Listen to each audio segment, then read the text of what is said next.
दोस्तों, क्या आपने कभी ऐसे कमरे के बारे में सुना है जिसे मौत ने अपना ठिकाना बना लिया हो? आज की कहानी लखनऊ के एक पुराने इंजीनियरिंग हॉस्टल की है, जहां हर दीवार एक राज छुपाए बैठी है। लोग कहते हैं इस हॉस्टल की तीसरी मंजिल पर एक ऐसा कमरा है जिसका नंबर सुनते ही पुराने वार्डन के चेहरे सफ़ेद पड़ जाते हैं। कमरा नंबर 303। आज मैं आदित्य आपको उस कमरे के अंदर ले जाऊंगा जहां से कोई जिंदा लौटा लेकिन उसकी आत्मा वहीं कैद हो गई। यह बात है 2010 की। आर्यन एक साधारण सा लड़का लखनऊ के एक मशहूर इंजीनियरिंग कॉलेज में दाखिला लेता है। जब वो हॉस्टल पहुंचता है तो उसे तीसरी मंजिल पर कमरा नंबर 302 मिलता है। हॉस्टल की इमारत अंग्रेज़ों के ज़माने की थी। ऊंची छतें, लंबे गलियारे और हर तरफ फैला हुआ सन्नाटा। जैसे आर्यन ने 302 की चाबी लगाई, उसकी नज़र सामने वाले दरवाजे पर पड़ी, कमरा नंबर 303 पर। उस दरवाजे पर एक नहीं बल्कि 3 बड़े ताले लगे थे और उन पर सालों पुरानी धूल जमी थी। आर्यन ने अपना बैग रखा ही था कि पीछे से खांसी की आवाज़ आई। वह हॉस्टल का पुराना गार्ड काका था। काका ने उसे एक अजीब नज़र से देखा और धीरे से कहा, बेटा नए आए हो? एक बात याद रखना, रात को चाहे कितनी भी ज़रूरत हो, इस 303 के दरवाजे के सामने रुकना मत। और अगर कभी अंदर से कोई नाम पुकारे तो पलट कर जवाब मत देना। आर्यन इसे मजाक समझकर टाल दिया, लेकिन काका की आंखों का डर उसके मन में बैठ गया। रात के 11 बजे थे। आर्यन अपनी पढ़ाई खत्म करके सोने की कोशिश कर रहा था। पूरे हॉस्टल में इतना गहरा सन्नाटा था कि उसे अपनी सांसों की आवाज़ भी साफ सुनाई दे रही थी। अचानक उसे लगा कि कोई उसके कमरे में बाहर के गलियारे की तरफ घूम रहा है। ठप ठप ठप आवाज़ आकर 303 के दरवाजे के पास रुक गई। आर्यन ने सोचा शायद कोई दोस्त मजाक कर रहा है। उसने हिम्मत करके दरवाजे के छेद से बाहर देखा। बाहर कोई नहीं था, लेकिन 303 के दरवाजे के नीचे से हल्की सी रोशनी निकल रही थी, जैसे अंदर कोई मोमबत्ती जल रही हो। आर्यन की धड़कन तेज हो गई। उसने सोचा, जब ताले बाहर से लगे हैं तो अंदर रोशनी कैसे जल सकती है। जैसे उसने दरवाजे के पीछे हटने की कोशिश की, 303 के अंदर से एक ऐसी आवाज़ आई जिसने उसका खून जमा दिया। किसी ने बहुत धीरे से दरवाजे पर दस्तक दी और कहा, आर्यन क्या तुम सो गए? आर्यन की सांसें अटक गईं। आर्यन क्या तुम सो गए? यह आवाज़ उसके कान के पास बिल्कुल थी, जैसे दीवार के बीच कोई हो ही नहीं।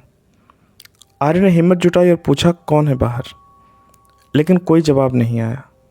उसने दरवाज़ा खोलकर बाहर देखा। चारों तरफ सन्नाटा था।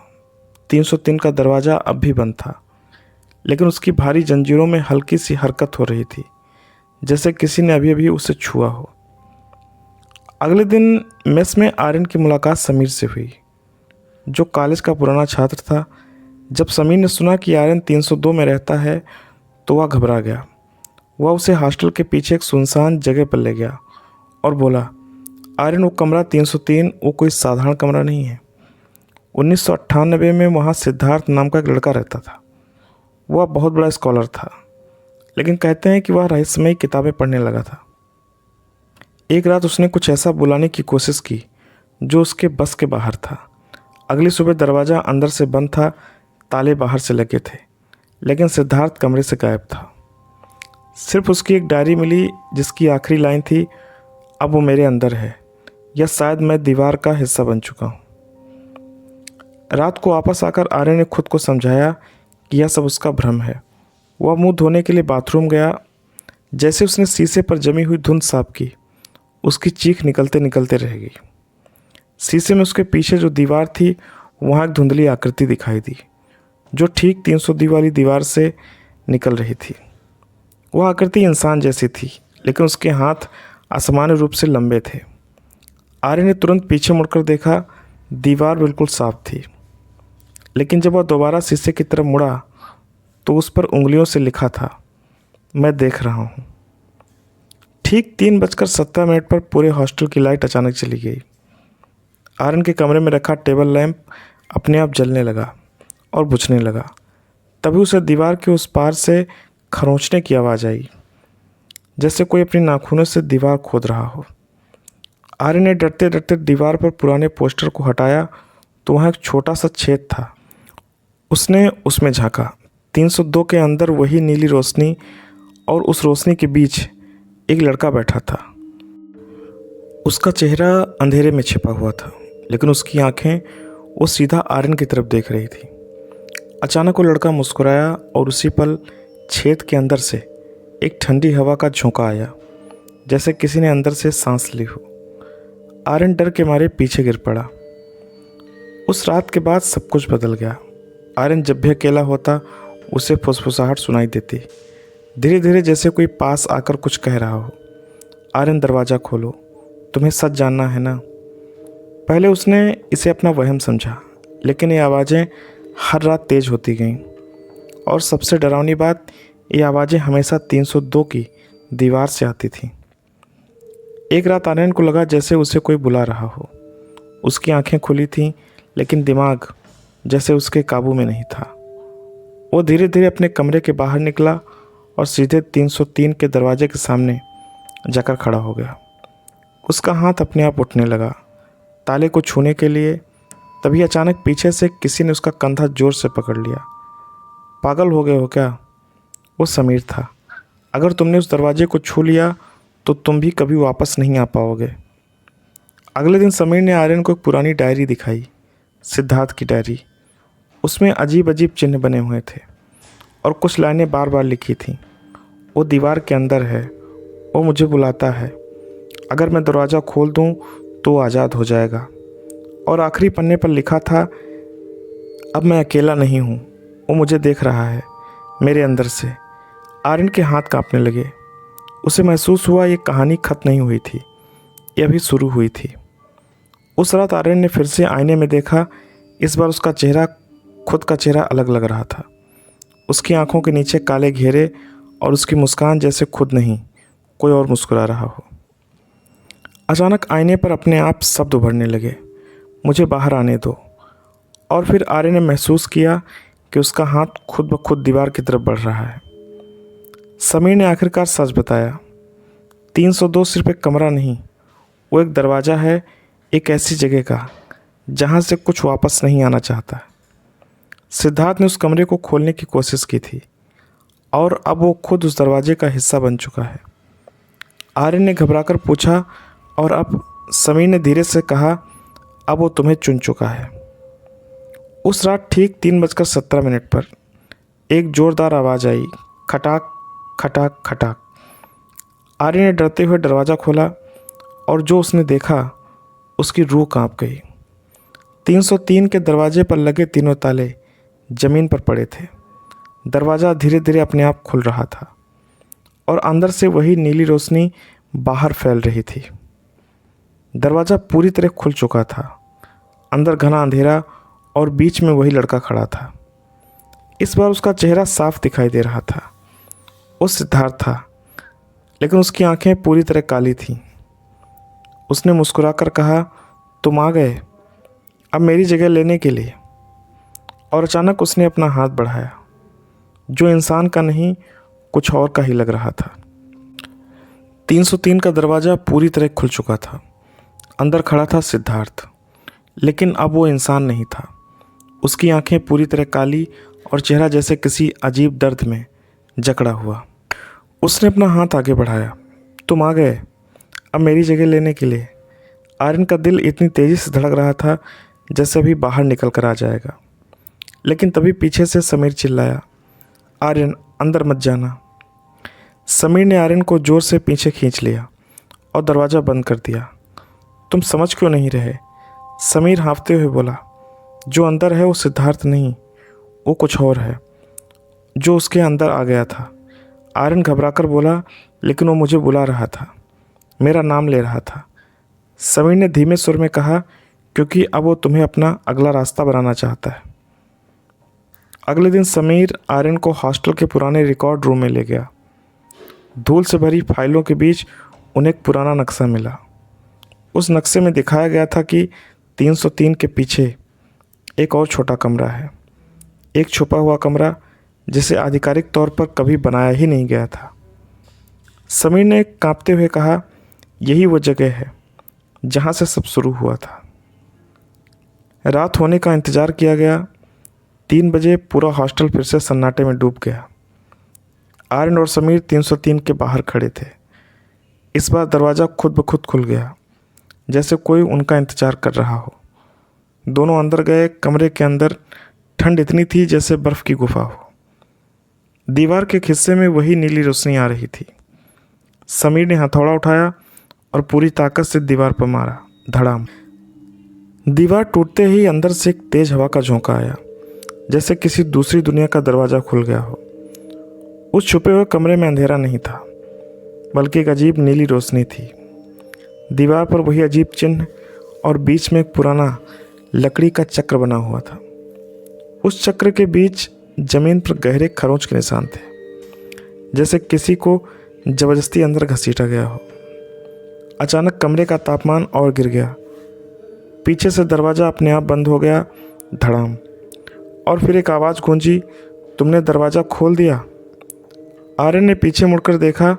सिद्धार्थ अब उनके पीछे खड़ा था, लेकिन इस बार वो अकेला नहीं था।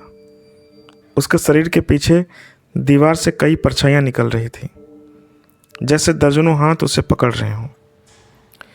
समीर ने कांपते हुए कहा, ये कोई आत्मा नहीं, एक सत्ता है जो दीवारों में रहती है और लोगों को अपने अंदर खींच लेती है। सिद्धार्थ की आवाज़ गूंजी, मैंने इसे बुलाया था, लेकिन अब मैं इसका हिस्सा हूँ और अब तुम भी बनोगे। अचानक वो परछाइयाँ ज़मीन पर फैलने लगीं और धीरे धीरे आर्यन के पैरों को जकड़ने लगीं। आर्यन ने भागने की कोशिश की, लेकिन उसका शरीर जैसे जकड़ गया था। उसने नीचे देखा, उसकी टांगें धीरे धीरे दीवार में सामने आने लगीं। समीर चिल्लाया, आर्यन भागो, लेकिन बहुत देर हो चुकी थी। सिद्धार्थ उसके बिल्कुल सामने आ चुका था और उसने धीरे से कहा, अब तुम बाहर जाओगे और मैं आज़ाद हो जाऊंगा। और उसी पल पूरे कमरे की नीली रोशनी एकदम तेज हो गई। नीली रोशनी अचानक बहुत तेज हो गई। आर्यन की आंखें चौंधिया गईं। उसका शरीर धीरे धीरे दीवार में समा रहा था। उसे महसूस हुआ जैसे हजारों ठंडे हाथ उसे अंदर खींच रहे हों। समीर चीख रहा था, आर्यन हिम्मत मत हार। लेकिन उसी पल आर्यन के कानों में सिर्फ एक ही आवाज़ गूंज रही थी, अब तुम मेरे हो। तभी आर्यन को सिद्धार्थ की डायरी की आखिरी लाइन याद आ गई, अगर दरवाज़ा खुला है तो उसे बंद भी किया जा सकता है, लेकिन उसके लिए बलिदान देना होगा। आर्यन ने पूरी ताकत लगाकर अपना हाथ जेब तक पहुंचाया। उसके पास वही डायरी का फटा हुआ पन्ना था जिसमें वो अजीब चिन्ह बने थे। समीर चिल्लाया, उसे उस चक्र के बीच रखो। आर्यन ने जैसे तैसे खुद को संभाला और वो पन्ना उस लकड़ी के चक्र के बीच फेंक दिया। जैसे ही पन्ना चक्र पर गिरा, पूरा कमरा हिलने लगा। दीवारों से आवाज़ें आने लगीं, गुस्से भरी, डरावनी, जैसे वो सत्ता अब जाग चुकी हो। सिद्धार्थ चीखने लगा, नहीं, तुम उसे रोक नहीं सकते, अब बहुत देर हो चुकी है। उसका शरीर टूटने लगा, जैसे वो खुद भी उस शक्ति के खिलाफ खड़ा हो रहा हो। समीर ने अचानक आर्यन की तरफ देखा। उसकी आंखों में एक फैसला साफ था, ये दरवाज़ा तभी बंद होगा जब कोई इसके अंदर रहेगा, वो भी हमेशा के लिए। आर्यन समझ गया समीर क्या करने वाला है। नहीं समीर, ऐसा मत करो। लेकिन समीर मुस्कुराया, किसी को तो इसे ख़त्म करना होगा और तुम्हें बाहर जाना है। इतना कहकर समीर ने खुद को उस नीली रोशनी में ढकेल दिया। जैसे ही समीर उस चक्र के बीच पहुंचा, पूरी नीली रोशनी एकदम सिकुड़ने लगी। दीवारें कांपने लगीं। सिद्धार्थ की चीख गूंज उठी और धीरे धीरे उसका शरीर धुएं में बदल गया। आर्यन पूरी ताकत से पीछे गिर पड़ा और अगले ही पल धड़ाम, 303 का दरवाज़ा अपने आप बंद हो गया। ताले फिर से अपनी जगह पर आ गिरे, जैसे कुछ हुआ ही नहीं। अगली सुबह हॉस्टल में सब कुछ सामान्य था, जैसे कुछ हुआ ही नहीं। लेकिन एक चीज़ बदल चुकी थी। कमरा 303 अब फिर से बंद था और इस बार अंदर से समीर था। आर्यन ने हॉस्टल छोड़ने का फैसला किया। जाते वक्त उसने आखिरी बार 303 की तरफ देखा। सब कुछ शांत था, लेकिन तभी दरवाजे के नीचे से हल्की सी रोशनी दिखाई दी और चमकी, और एक बहुत धीमी आवाज़ आई, आर्यन, क्या तुम वापस आओगे? आर्यन जम गया, क्योंकि इस बार वो आवाज़ समीर की थी। आर्यन हॉस्टल छोड़ चुका था, लेकिन 303 ने उसे कभी नहीं छोड़ा। हर रात वही सपना आता, नीली रोशनी, बंद दरवाज़ा और अंदर से आती आवाज़, आर्यन वापस आओ। शुरू में उसने इसे नज़रअंदाज किया, लेकिन फिर वो आवाज़ें सपनों से निकलकर हकीकत में आने लगीं। एक रात 3:17 पर आर्यन का फ़ोन बजा। स्क्रीन पर कोई नंबर नहीं था, सिर्फ लिखा था रूम नंबर 303। उसका दिल ज़ोर से धड़कने लगा। कांपते हाथों से उसने कॉल उठाई। दूसरी तरफ कुछ सेकंड सन्नाटा रहा, फिर एक जानी पहचानी आवाज़, आर्यन, मैं अभी भी यहीं हूँ, मुझे बाहर निकालो। ये समीर की आवाज़ थी, लेकिन उसमें कुछ गलत था। अगले ही दिन आर्यन वापस लखनऊ पहुँचा। हॉस्टल के गेट पर वही पुराना काका खड़ा था, लेकिन इस बार उसकी आंखों में डर नहीं बल्कि चेतावनी थी। काका ने धीरे से कहा, तुम वापस क्यों आए हो? वो दरवाज़ा कभी पूरी तरह बंद नहीं होता, वो सिर्फ इंतज़ार करता है। आर्यन ने घबराकर पूछा, समीर, वो अंदर है ना? काका ने सिर हिलाया। अब वो समीर नहीं रहा। रात के 3:17 हो रहे थे। आर्यन फिर से तीसरी मंजिल पर खड़ा था। इस बार 303 के दरवाजे पर कोई ताला नहीं था। दरवाज़ा थोड़ा सा खुला हुआ था, जैसे किसी ने जानबूझकर उसे बुलाया हो। अंदर से वही नीली रोशनी बाहर आ रही थी और साथ में धीमी फुसफुसाहट, आर्यन आओ। जैसे ही आर्यन अंदर गया, वो कमरा अब पहले जैसा नहीं था। दीवारें हिल रही थीं जैसे वो जिंदा हों। फर्श पर अजीब निशान बने हुए थे और हर तरफ परछाइयाँ घूम रही थीं। कमरे के बीच में समीर खड़ा था, लेकिन उसका चेहरा पूरी तरह बदल चुका था। उसकी आंखें काली और मुस्कान बिल्कुल वैसी जैसे पहले सिद्धार्थ की थी। समीर ने धीरे धीरे कहा, तुम समझ क्यों नहीं रहे हो? ये कभी ख़त्म नहीं होता। हर बार कोई एक अंदर जाता है और एक बाहर आता। आर्यन पीछे हटने लगा। नहीं, मैंने दरवाज़ा बंद किया था। समीर हंसा, दरवाज़ा नहीं, रास्ता बंद होता है, लेकिन ये जगह हमेशा किसी नए को ढूंढ लेती है। अचानक कमरे की दीवारें हिलने लगीं। परछाइयाँ ज़मीन से निकलकर आर्यन की तरफ बढ़ने लगीं। उसने भागने की कोशिश की, लेकिन दरवाज़ा गायब हो चुका था। अब वो फंस चुका था। समीर उसके बिल्कुल पास आ गया और फुसफुसाया, इस बार तुम बाहर जाओगे और मैं। वो रुक गया और मुस्कुराया, मैं आज़ाद हो जाऊंगा। अचानक आर्यन को लगा जैसे उसका शरीर हल्का हो रहा है और समीर धीरे धीरे इंसान जैसा दिखने लगा। नीली रोशनी तेज हो गई और अगले ही पल सब कुछ शांत हो गया। अगली सुबह हॉस्टल के बाहर एक लड़का खड़ा था, बिल्कुल सामान्य। वो था समीर। और तीसरी मंजिल पर कमरा 303 के अंदर कोई धीरे धीरे दीवार पर खरोंच रहा था, समीर, मुझे बाहर निकालो। अगली सुबह सब कुछ सामान लग रहा था। हॉस्टल के बाहर खड़ा समीर जैसे कुछ हुआ ही नहीं, लेकिन उसकी आंखों में एक अजीब सा सन्नाटा था, जैसे वो कुछ छुपा रहा हो। और तीसरी मंजिल पर कमरा 303 के अंदर दीवार के पीछे से एक धीमी आवाज़ आ रही थी, समीर, मुझे बाहर निकालो। वो आर्यन की आवाज़ थी। समीर धीरे धीरे मुस्कुराया और पहली बार उसने खुद से कहा, तो ये ऐसे काम करता है। उसे अब समझ आ चुका था, 303 कोई कमरा नहीं, कोई भूत नहीं, बल्कि एक जिंदा दरवाज़ा है जो इंसानों को इस्तेमाल करता है बाहर आने के लिए। हर बार एक इंसान अंदर फंसता है और दूसरा उसकी जगह लेकर बाहर आ जाता है, लेकिन असली डर ये है कि जो बाहर आता है वो वही नहीं होता। रात होते ही समीर फिर से 303 के सामने खड़ा था। दरवाज़ा अपने आप खुल गया, जैसे वो उसे पहचानता हो।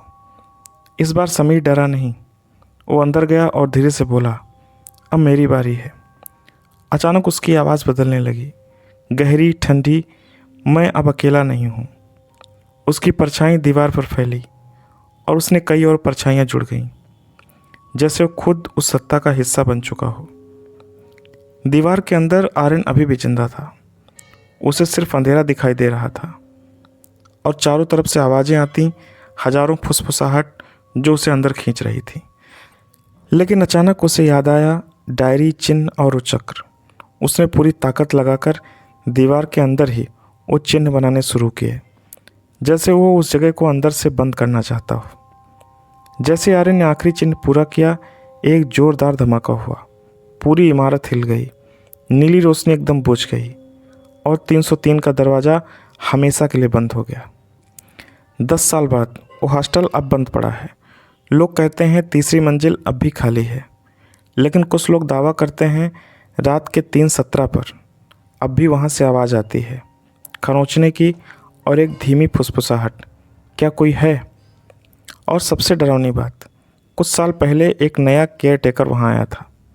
उसने तीसरी मंजिल को साफ करने की कोशिश की। जैसे वो 303 के दरवाजे के पास पहुँचा, उसे दरवाजे पर कुछ लिखा हुआ मिला, धूल के बीच उंगलियों से लिखा हुआ, मैं अब बाहर हूँ। अगर ये कहानी आपको अच्छी लगी तो इसको लाइक करें, चैनल को सब्सक्राइब करें और अपने दोस्तों में शेयर करें।